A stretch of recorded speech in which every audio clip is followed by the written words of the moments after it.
how's dealing with insurance? Would it have been easier if everything just burned to the ground in terms of actually getting compensation?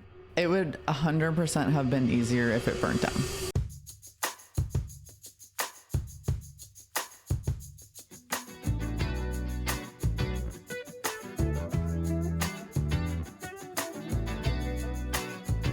Hey everyone, it's Dominick. Welcome back to Story of a Startup. It's been a little while since we've all connected, since we've been able to release an episode, and so much has happened. There's so much to catch up on, and we're really excited to jump back into this podcast. Of course, I'm here with Jessica, Story of a Startup co-host, and my sister, and the topic we wanted to discuss today, very relevant to Jessica's businesses, entrepreneurship, how to think through challenging times, is the subject of the fires in Los Angeles. And Jessica, you're right kind of smack dab in the middle of the Eaton fire. How's it going over there? Are you okay? Honestly, it's a war zone in this area. It's absolutely insane. If you drive around, you can't, I mean, you know the area well from when you've visited so many times over the years. And it's surreal to see it in person and see how different everything looks. Like it's like nothing I've ever seen before. Because your home is in Sierra Madre and Carmela Ice Cream is located on the border of Pasadena and Altadena. And both of those areas were pretty heavily affected by the Eaton fires, right? Yeah, I had a forced evacuation at my house for over a week with no power. We were very close to the fires here, but got lucky. And Carmela Ice Cream, yeah, it's right on the border of Altadena. It's basically right near Eaton Canyon, which is a popular hiking trail that goes to a waterfall right near my shop there. And that's where the fire sort of originated in that area. But Carmela also is lucky in that it is still standing. My landlord actually fought the fire that night and kept the building from burning down.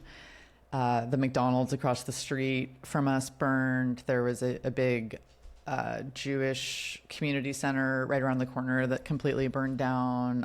Many things very near us burned, but we are luckily still there. Although dealing with a lot of aftermath right now in terms of the damages that we did incur from our power outage and ash and things like that. That sounds, well, first of all, it's a tragedy. And I'm interested to unpack a lot of what that means as a business owner, if you have a complete loss versus just massive amounts of damages from ash, from power outages, maybe from water damage, from firefighting efforts. But let's take it back to the beginning, because I remember the day the fire started, I was watching the Weather Channel, keeping appraised because my area had been hit by Hurricane Helene, and I got into a habit of watching the Weather Channel. And I remember texting you about it, just seeing the Palisade fires. I know it's not exactly where it was in your area, but the Santa Ana winds are a thing, right? It's fires happen in that area. So I texted you, I said, "Are you good?" And then I went to sleep, which isn't very responsible of me. But in the morning, I saw a bunch of text messages. So walk me through kind of what happened that day. For me, that day started at 3 a.m. when I was woken up by really powerful winds rattling my house and never fell back asleep that morning. And it was just one of those very windy days. Like you said, the Santa Anas are definitely a thing in this area that I've experienced in the past. So I do have some familiarity with the winds. And yeah, woke up from the wind at 3 a.m. The entire day was so windy to the extent that I didn't even send Will to school that day because the winds were so strong. It just felt like not even safe with like things flying around or what could have happened. So we were just kind of home. And then that evening I was heading out to dinner and walked out in my backyard and just looked up and saw this huge cloud of smoke with like a red, smoky, flamey cloud that felt really close to our house, and pretty much just turned around and told my sons that I thought we needed to pack up our house. Yeah. How did you say that? What was that like walking in? Did it feel cinematic? It sounds pretty crazy. I don't know if it felt so cinematic. It felt sort of like in those moments, you just kind of go into like the mode of survival. So it was like, we need to pack up. Let's just start grabbing things and go. Like that was the sort of the extent of the thinking. What do you choose to grab? What do you choose to grab in that moment? Do you have an emergency plan where you're like, okay, I have a backpack with this kind of thing I need, or?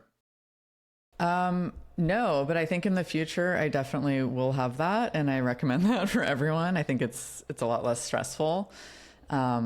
I don't know. I kind of have like this box of important documents in my closet. And so that was the first thing I grabbed. And then I started grabbing, jewelry and anything kind of valuable that I just didn't want to lose in the house, pictures, stuff like that. And we got really lucky because my daughter was with a friend of hers. And so I called her dad to find out where she was so I could get her home to pack up her stuff. And he basically offered to come over and help us pack. So he brought a truck over, and it honestly relieved so much stress and pressure from that experience because I was able to basically take everything out of the house that I really wanted. And if I had been left with just packing my own car, I wouldn't have had enough space. So we were able to... And Cameron's car as well, yeah. Right? Your eldest son. Yeah. Yeah, we packed up all 3 vehicles.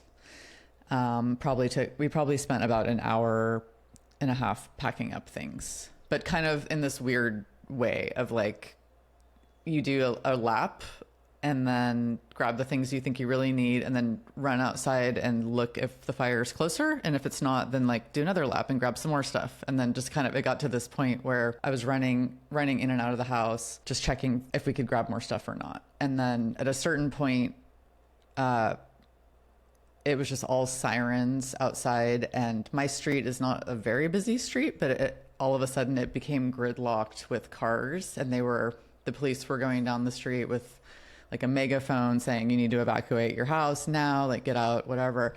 And then I started panicking a little bit because I live in LA. Like the worst thing in the world feels like getting stuck trying to escape a natural disaster from LA with so many people. So once I saw my street full of cars backed up, I was like calling it. And by then Zoe was home, and we had packed her things too. And I was just like, we're out of here. Like, let's go now. We have to go. And so we just got in the car and, where'd you go? So our first stop was the warehouse of Zoe's friend's dad who helped us. We just basically dumped all of our things there. And, we were driving through, like, we were having to drive around trees that were fallen in the middle of the street.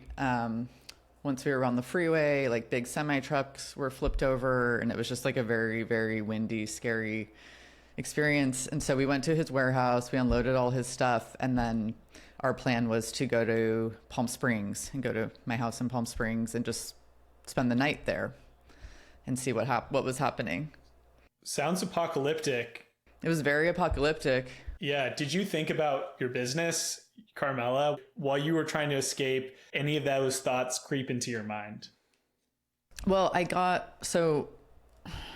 to think of the timing, but I got a call from my manager they're saying we need to evacuate the shop. Should we evacuate? And I was like, yes, please evacuate now. And so I knew that we had been evacuated there, and that's kind of all I knew. And I wasn't really thinking about it otherwise, because I just was focused on getting myself and the kids out of here safely.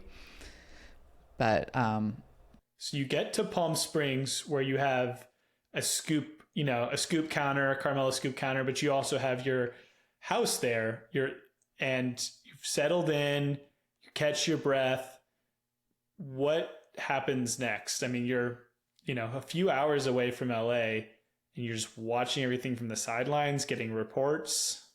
Yeah, it was surreal. So I just remember vividly leaving the warehouse to get on the road to Palm Springs and pulling onto the freeway. And as we turned to get on the freeway, I remember just gasping and going, oh my God, because the whole ridge line of the hill, the mountain right behind my house, was like, you could almost see it just growing like quickly. Like it had gotten so much bigger. It was like an insane amount of fire on that hill. And so we were just like, okay. And so we got to Palm Springs.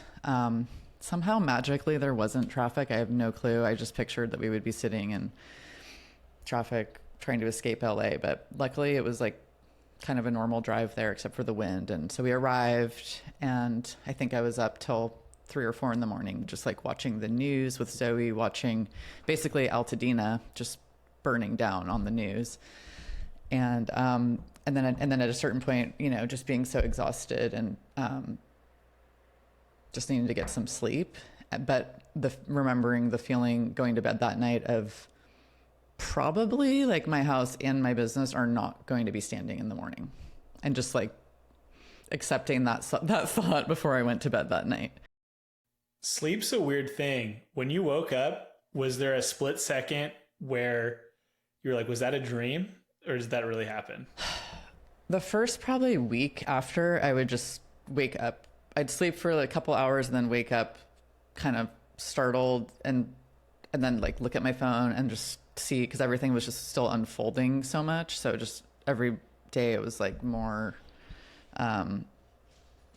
stuff that was coming out. But yeah, the sleep was interesting during that time for sure. And you've been in that area for, close to, you've been in LA for a while, but you've been in that area of northern Pasadena for, I want to say like maybe 15 years. You know a lot of people. And I think I remember you mentioning to me, you just heard reports coming in. People were texting you.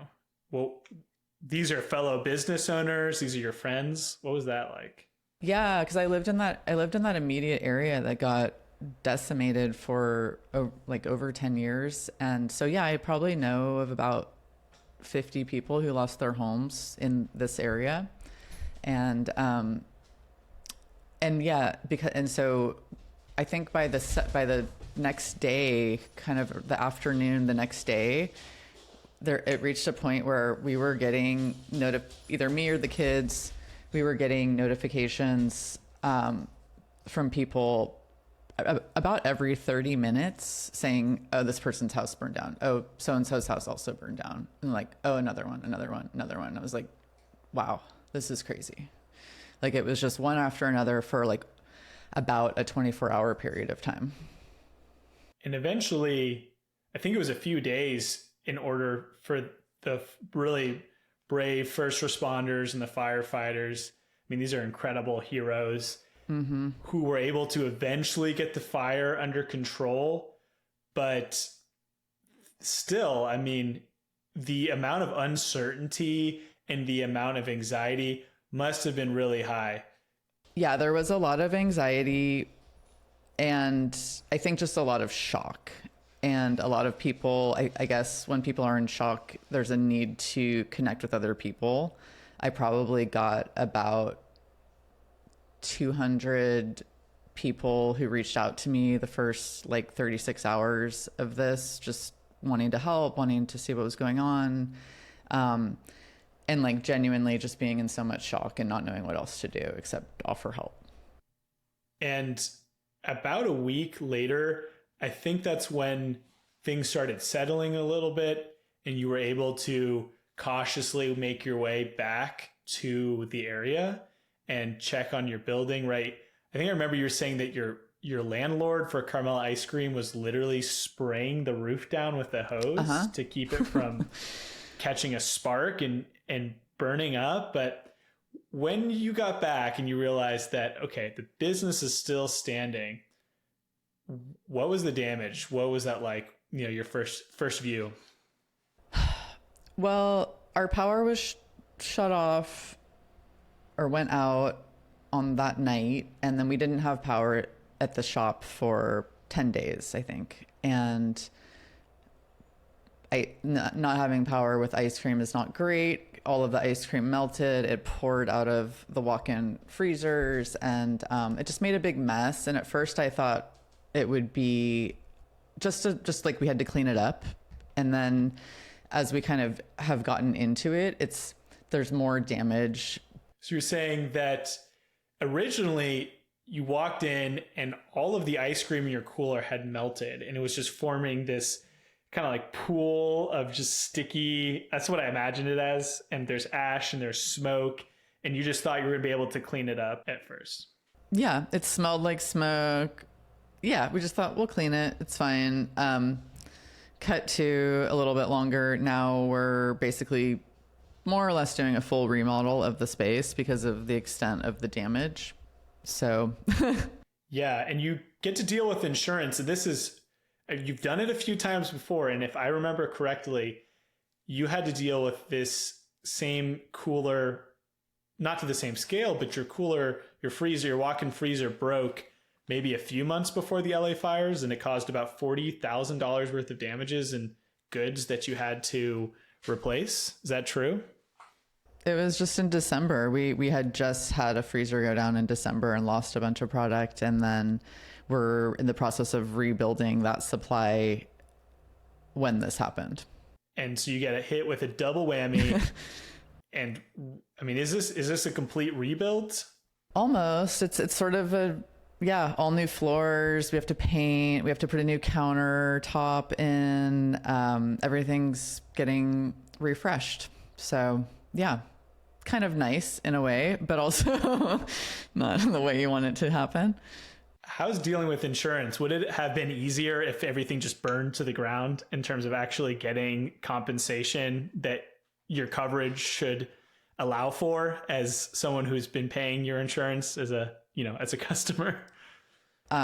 It would 100% have been easier if it burnt down, unfortunately. And that's easy to say because it's not my home. That's different when you're losing personal things. But in terms of a business and what I'm having to do with insurance now, because like you said, it's still standing. So now there's a lot of room for debate on like what's going to be covered and what's not. Whereas if it's just burned, it's pretty straightforward. So even people I know, a lot of people whose homes didn't burn, but they're like, the only house on their street standing, they're kind of in the same boat as I am with Carmela, where you're sort of better off if it did burn down in a way, because now you're left with a house that has a lot of smoke damage. It's probably not healthy to be in that environment. And then your neighborhood is gone. It's going to be a construction zone for years. It's just a really strange thing to wrap your head around. But those people, I think also it's almost in a way you think you're lucky at first, and then you realize you're not really lucky. There's not really winners, I guess, is the bottom line. Anyone who's affected, you're affected one way or another. Yeah. I want to hear from an entrepreneurial point of view, I'm sure there's thousands, tens of thousands of other small business owners, entrepreneurial people in the area who are facing a very similar set of challenges to the ones that you're facing right now.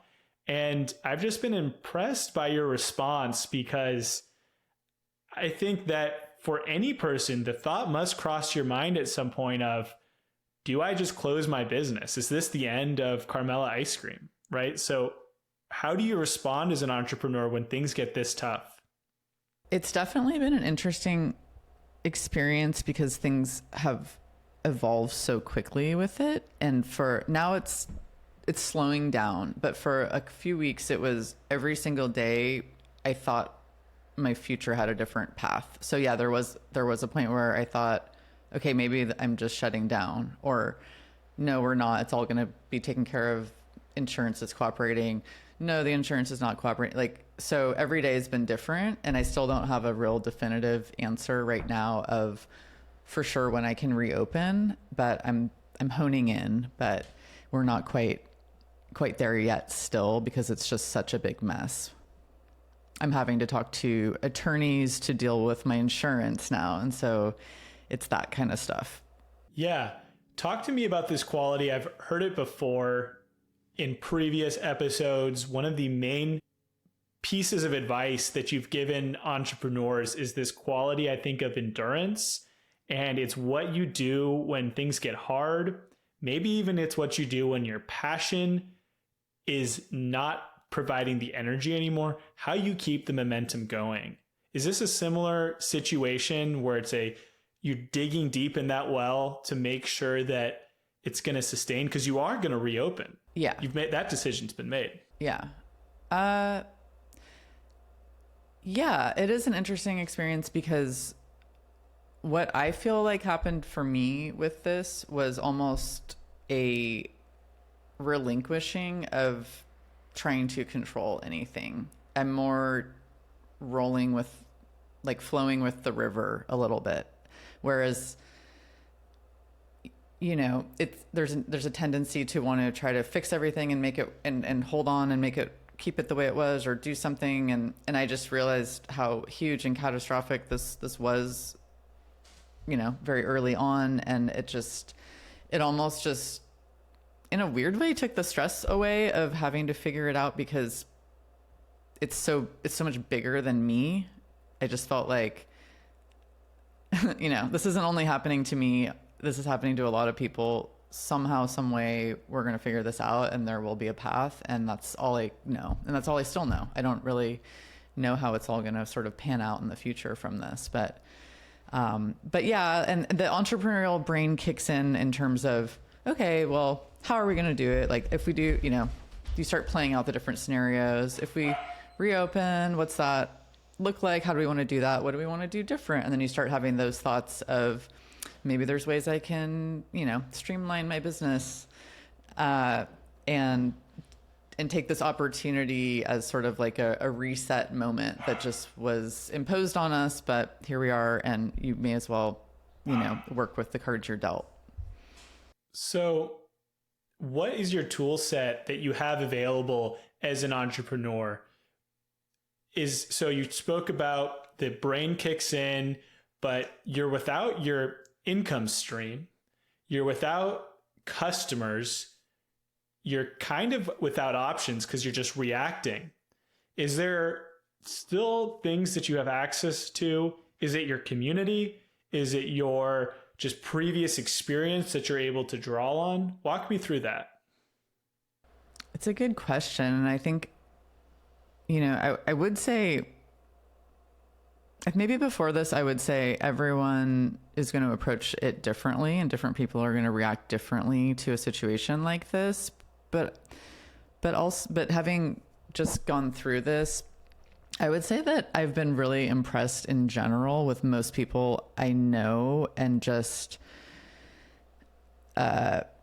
seeing the way everybody has approached this in such a positive way, in terms of, I don't know, I think it's just such a massive thing that it's hard to take it personal in a way. It's just something that happened to a lot of people. And I think I'm not answering your question at all, but I don't know. Before I would have said it takes a certain person to, like, be strong through this, but I think it sort of forced almost everyone to be strong, because what option did you have? I think what I'd love to hear about is how the community you were able to reach out to your community and find support in this time period. Because I think you did a GoFundMe, right? Name of the GoFundMe, Save Carmela Ice Cream. And that was successful. Yeah, that was really helpful to do. And the GoFundMe was great. It was nice to see, and it's still going on. We still have it active, but it's been so nice to see so many people showing support for Carmela and wanting to see the business survive. So that feels really good. And then just, like, the personal front of people reaching out and offering help, offering, air purifiers, different things, people who can come and clean this and that. Like, I've had so many offers of help, for the business, and then personally, and it's just been a strange and interesting ride. Like, I had I was offered by a Turkish billionaire to have me and the kids go live at his house in Miami if we needed a place to live. I probably had I probably had 30 offers of homes we could go live in if we needed it. I mean, luckily we didn't, and we were able to stay in Palm Springs, but and get back into our house recently. But yeah, there's a silver lining in the human spirit that it brings out in people, and sort of the very real knowledge that material items are just not very important in life. And yeah. Yeah. That's such a great reminder. And while there's natural disasters are indiscriminate, there's still a lesson I think that everyone can take away from this, whether you're an entrepreneur or whether you're just trying to make sure that you're prepared if a natural disaster is going to happen, that building a resilient network in a community pays dividends, right? Because no one is an island. And while I don't know any Turkish billionaires, but regardless, there's still the underlying truth that if you sustain your community, if you're someone who is connected in and the people around you, people care. And when things happen, people band together and they help each other out, right? Whether it's a GoFundMe or whether it's someone you wouldn't even know and just meet through a disaster like this. I mean, didn't you meet the founder of Spanx or something like that? And isn't there a story that is a bit of a coda to what happened to Carmela? So like I said, there have been silver linings, and seeing the outpouring of support and help in so many different ways has been huge. So yeah, about a week ago, I got a message on Instagram from Sarah Blakely, who's the founder of Spanx, saying you were nominated on my site as a female entrepreneur in LA that has been affected by the fires, and I want to donate funds to you in the form of a grant.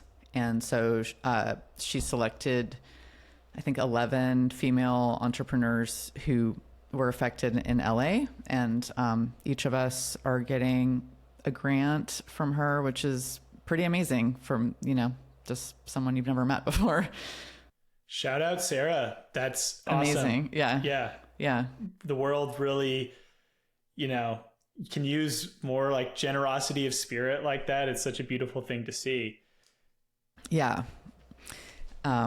We've also been working, I'm going to do an event with Caitlin Stamos, who's a long-term customer of ours. Her husband is John Stamos, and she's throwing an event in the 1st of March that we're going to be involved in, hopefully with Carmela selling ice cream, but if not, in some other capacity.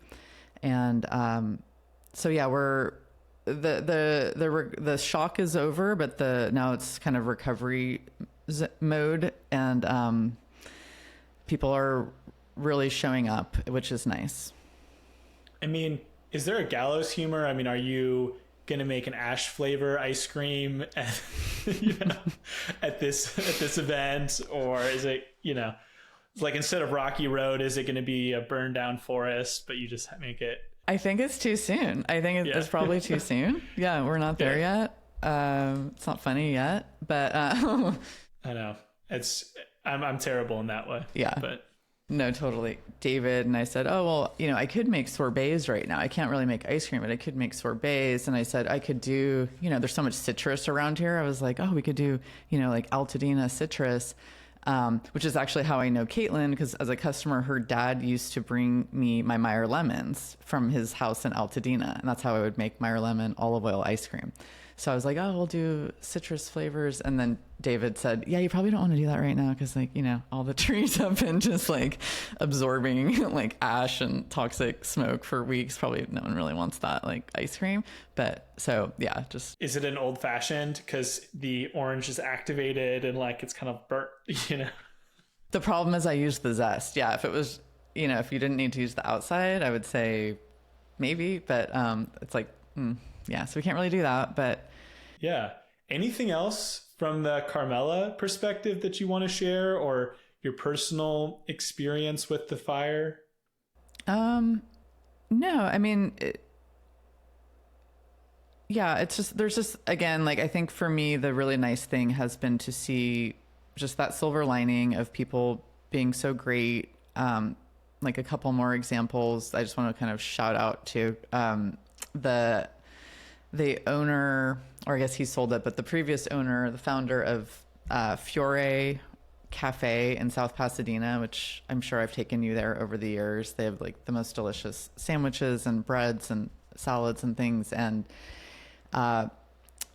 Bill, the owner of that, lives in Joshua Tree now. And so he reached out and said, I want to make you some bread. So he made some fresh focaccia and brought it down to my Carmela location in Palm Springs and left it with a little bit of olive oil from his farm in Italy. And just was like such a sweet, thoughtful gesture. And just little things like that go so far. And a networking group that I belong, or I go to sometimes in Palm Springs, that's connected with the Chamber of Commerce. They raised some funds for fires in LA, and they decided to donate all the funds they raised to Carmela, because we're also, a business that has a presence out in the desert. And so they wanted to support us in that. So there's just been a lot of stuff like that that's heartwarming and kind of helps you just feel like it's somehow will be okay. Yeah. Yeah, you're not alone. And definitely so much gratitude. I mean, as your younger brother and as someone who, cares about you and loves you so much, I want to also express my gratitude to everyone who's helped. And I even had people in North Carolina who know I have family in Southern California. They were like, what can I do to help? And they may have even contributed to that GoFundMe, which is still active. But switching gears as we're kind of signing off on this episode, there is more to update on Sunlove. Sunlove is going well. And actually, you and I were concerned for a minute when the fires were happening, because our manufacturers, both of them, Delicate Cosmetics, that does our cosmetic mist, and Best Fight, that does our supplement, they're in LA too. Thankfully, the fire that was near them was put out. But that means that we have a product launch coming up soon. Jessica, when are we thinking that our product's going to be ready to go on the marketplace? I think we're aiming for April 22nd as our launch date, which is my birthday. And yeah, that would be a great birthday present. That would be a great birthday present. So that's the goal. Well, we finally know that now, because we were needing to find out when our shipment of PLE was going to be available. So now we have that information, and that's allowing us to back into a launch date finally. Our PLE, our Polypodium leucotomus, that magic fern from South America, and we're actually getting it shipped from Spain, I believe, because it's kind of, I think, a crop that is a little bit specialized still. I mean, that's been a delay for us in the process of our supply chain, right? It's a rare thing. It's exciting though to be first in the market, and I don't know, I'm just really excited. So Jessica, as we sign off here on this episode, is there, anything else you wanted to make sure that we covered today? Yeah, I mean, obviously I'm very grateful personally to be back home. I'm grateful that we're all safe and everybody I know is safe, and things are getting worked out. And in terms of Carmela, I'm also grateful. I'm obviously grateful that we still have a business, and I'm really looking forward to and trying to embrace this sort of forced revamping of the business, and looking forward to just coming back, better and stronger, and really being a part of the community, which we always have been, truly, and now I think more than ever. So I really look forward to getting back open and, providing high quality ice cream to people in this area who are starting to miss it, because we have a little bit left at our farmers market truck, which survived. So We have, I think, one more week at the farmer's market until we run out of that product. Well, Godspeed, and until next time, everyone, thanks for listening. Thanks for tuning in. Really appreciate it.